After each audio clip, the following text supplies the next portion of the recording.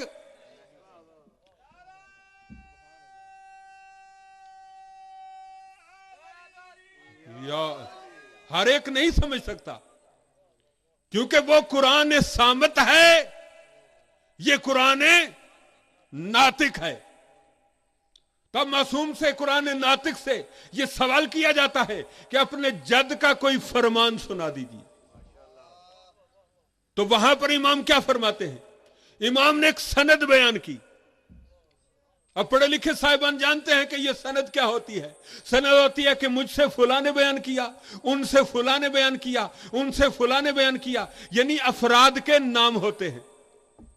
اور اب امام نے جو سند بیان کی اسے سلسلہ ذہبیہ کہا جاتا ہے. یعنی وہ سلسلہ کہ جسے سونے کے پانی سے لکھا جانا چاہیے. اتنا قیمتی سلسلہ، عام قلم سے نہیں، سونے کے پانی سے اس سلسلے کو لکھا جانا چاہیے. جو امام نے اس حدیث، اور اسے کہتے بھی حدیث ذہب ہے، ذہب کہتے ہیں سونے کو. اب امام کیا فرماتے ہیں کہ اے لوگو، میں نے اپنے بابا امام موسیٰ کاظم سے سنا،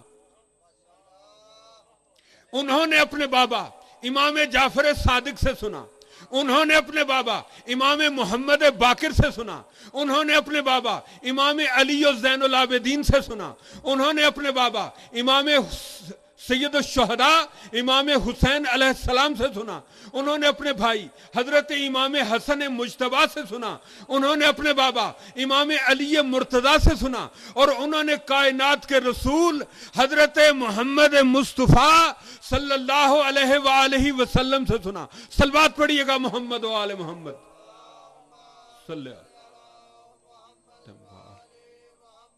اور انہوں نے جبرائیل سے سنا، اور جبرائیل نے اس بات کو لوح سے لیا، اور لوح پر اس بات کو قلم نے امر پروردگار سے لکھا. پہلے مولا نے حدیث کی سند بیان کی. جب سند بیان کر چکے, اب یہاں پر حدیث کیا ہے وہ میں بعد میں بیان کرتا ہوں. فخر الدین رازی اس حدیث کو لکھنے کے بعد, بہت بڑے عالم ہیں تفسیر کے, وہ کہتے ہیں دنیا والوں, 8ویں امام نے جو سند بیان کی ہے نا, حدیث کا مقام تو اپنی جگہ پر ہے, اس میں تو کسی کو شک ہے ہی نہیں, اس میں تو کسی کو کوئی شک و شبہ نہیں ہونا چاہیے. مگر امام نے جو سند بیان کی ہے, اگر کوئی شخص اس سند کو لکھ کر ایک کاغذ پر, توجہ چاہتا ہوں, صرف اس سند کو ایک کاغذ پر لکھے اور کسی دیوانے کے گلے میں ڈال دیا جائے, تو وہ سند اتنی بابرکت ہے کہ اس سند کی برکت سے اللہ اس دیوانے کو دانا بنا دیتا ہے.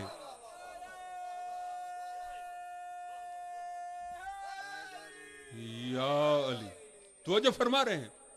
تو اب امام نے پہلے سند بیان کی, معصومین کے نام لیے, اپنے جد کے نام لیے, اور اس کے بعد فرماتے ہیں قال اللہ تبارک و تعالی. دنیا والوں, اللہ نے یہ فرمایا, اللہ نے قلم کو حکم دیا, قلم نے لوح پر لکھا, لوح سے جبرائیل نے لیا, پھر معصومین کے ذریعے یہ حدیث 8ویں امام تک پہنچ گئی. کیا فرمایا؟ قال اللہ تبارک و تعالی. اللہ نے فرمایا ہے کہ کلمۃ لا الہ الا اللہ حصنی, کہ کلمہ لا الہ الا اللہ میرا مضبوط قلعہ ہے. قلعوں کا ذکر ہم سنتے رہتے ہیں.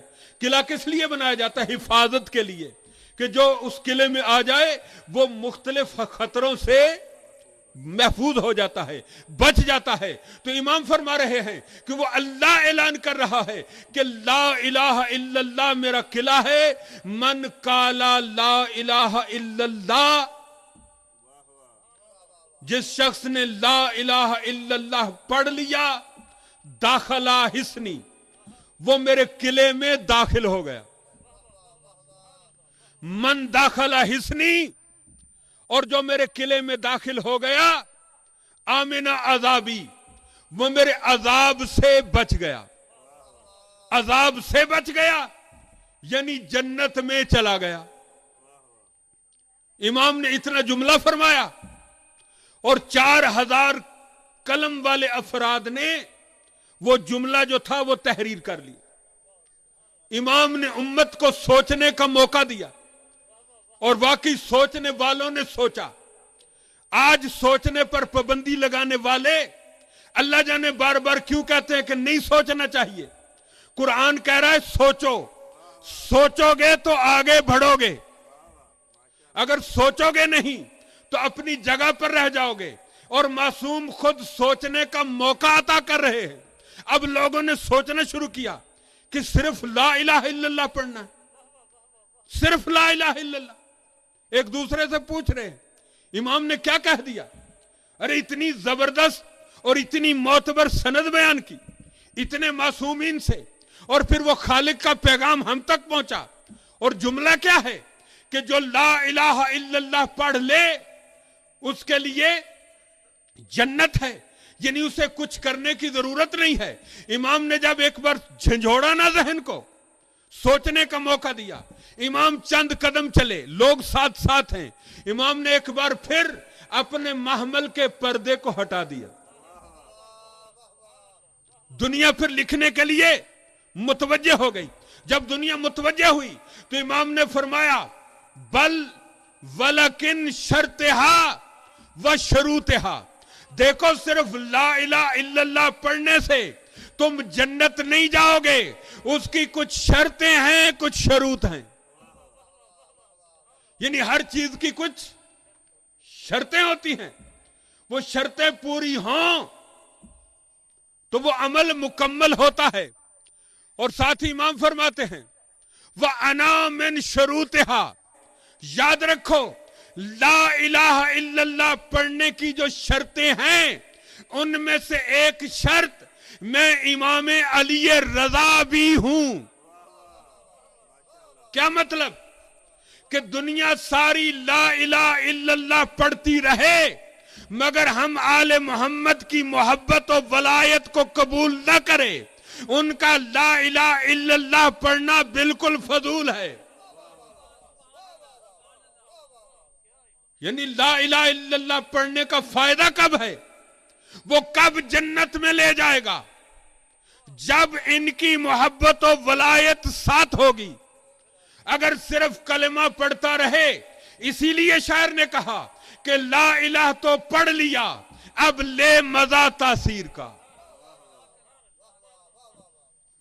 لا الہ تو پڑھ لیا اب لے مزہ تاثیر کا، لا الہ کی تہ کے نیچے خون ہے شبیر کا۔ لا الہ کو پڑھنے والے لا الہ سے پوچھ لے، لا الہ تو بچ گیا گھر لٹ گیا شبیر کا۔ عزاداری کے لیے بیٹھے ہیں نا، کیا نیت لے کے آتے ہیں؟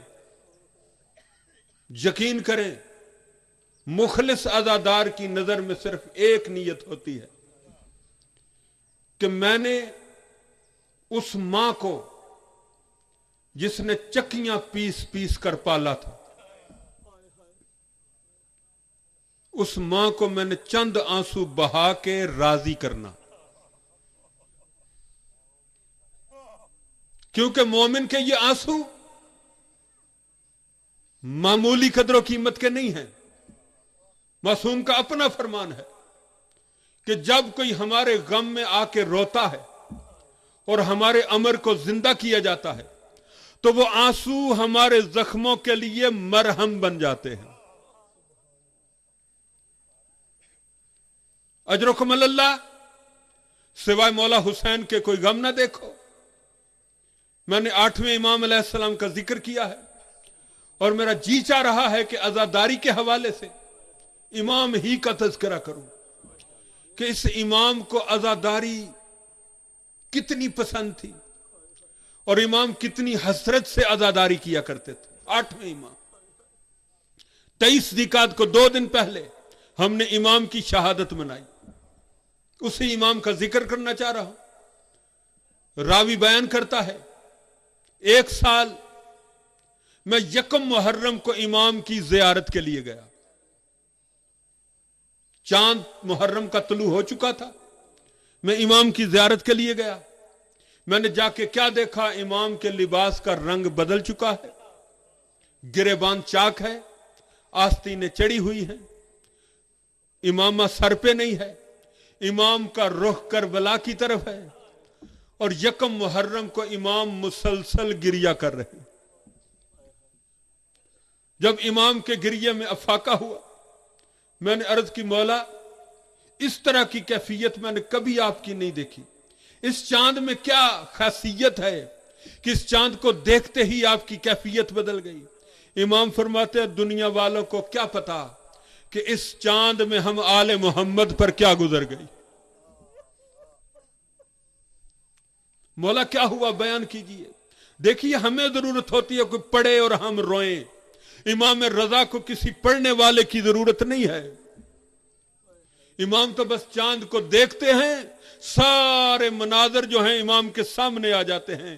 امام فرماتے دنیا والوں کو کیا پتا کہ ہم آل محمد پر اس چاند اس محرم میں کیا گزر گئی۔ مولا کیا ہوا؟ فرماتے ہمارے 18 بنی ہاشم کربلا کے میدان میں ذبح کر دیے گئے۔ مولا پھر کیا ہوا؟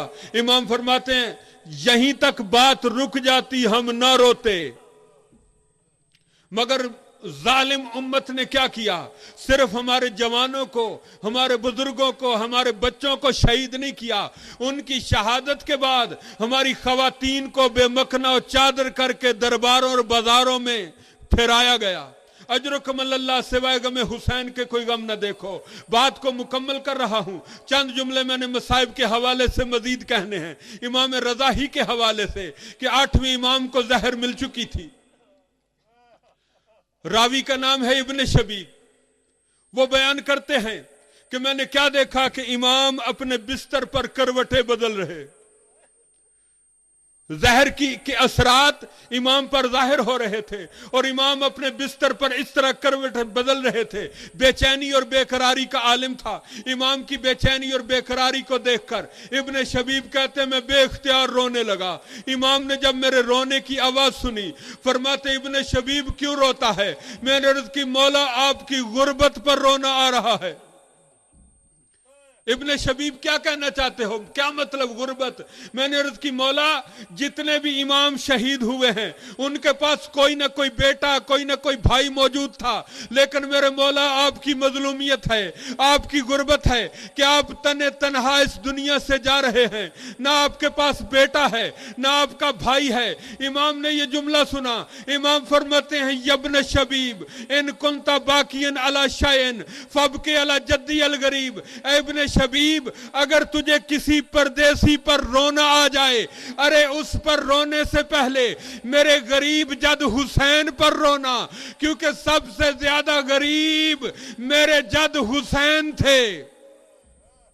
امام نے آخری وقت میں وصیت کی، کہا کسی غریب پر رونے سے پہلے میرے غریب جد حسین پر رونا.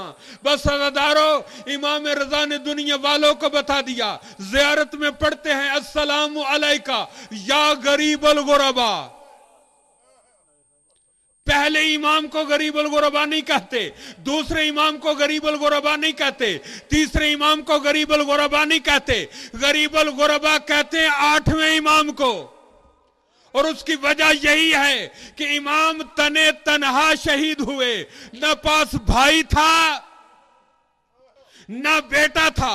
راوی کہتے میں نے عرض کیا تھا مولا حسین کے پاس تو بیٹا بھی موجود تھا، بہنیں بھی موجود تھیں. وہاں پر امام نے حسرت سے کہا ہاں بیٹا موجود تھا، بہنیں موجود تھیں، بیٹیاں موجود تھیں، مگر لاش کے قریب سے ایسے گزر گئیں جیسے لگتے ہی کچھ نہیں تھے. کسی کو لاشیں پر آنے کی اجازت نہیں دی گی. 2 جملے مزید کہہ رہا ہوں. بس عزادارو عاشور کا دن تھا،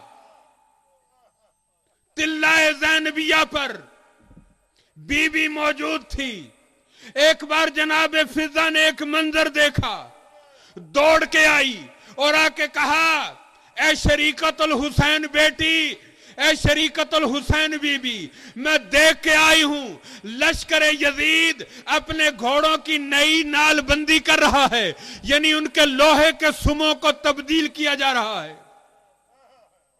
بی بی کہتی ہے یہ نال بندی کیوں کی جا رہی ہے؟ بتایا گیا کہ یہ نال بندی اس لیے کی جا رہی ہے تاکہ شہداء کے لاشوں کو پامال کیا جا سکے. ادھر نال بندی ہو رہی تھی، ادھر ہور کے قبیلے کے لوگ آگے بڑھے، کہنے لگے عمر ابن سعد یہ ہماری غیرت گوارا نہیں کرتی کہ ہمارے قبیلے کا سردار ہو اور اس پر کوئی گھوڑے دوڑائے. حبیب ابن مظاہر کا قبیلہ آگے بڑھا، کہا ہم بھی اپنے قبیلے کے سردار کی لاش پر گھوڑے نہیں دوڑانے دیں گے. ایک ایک شخص کے قبیلے کے لوگ آتے گئے، آ کے اپنے اپنے لاشیں اٹھا کے لے جاتے رہے. جناب زینب کبریٰ نے تلہ زینبیہ پر کھڑے ہو کر کیا دیکھا کہ اگر کوئی لاشا رہ گیا تو وہ حسین غریب کا لاشا تھا. اس لیے امام رضا فرما رہے تھے کہ دیکھو مجھے لوگ غریب الغربا کہیں گے مگر تنہا لاشا، پامال ہونے والا لاشا حسین ابن علی کا تھا کہ جن کا نہ کوئی حمایتی تھا نہ کوئی قبیلے والا تھا کہ اس لاشے کو پامال ہونے سے بچا لیتا.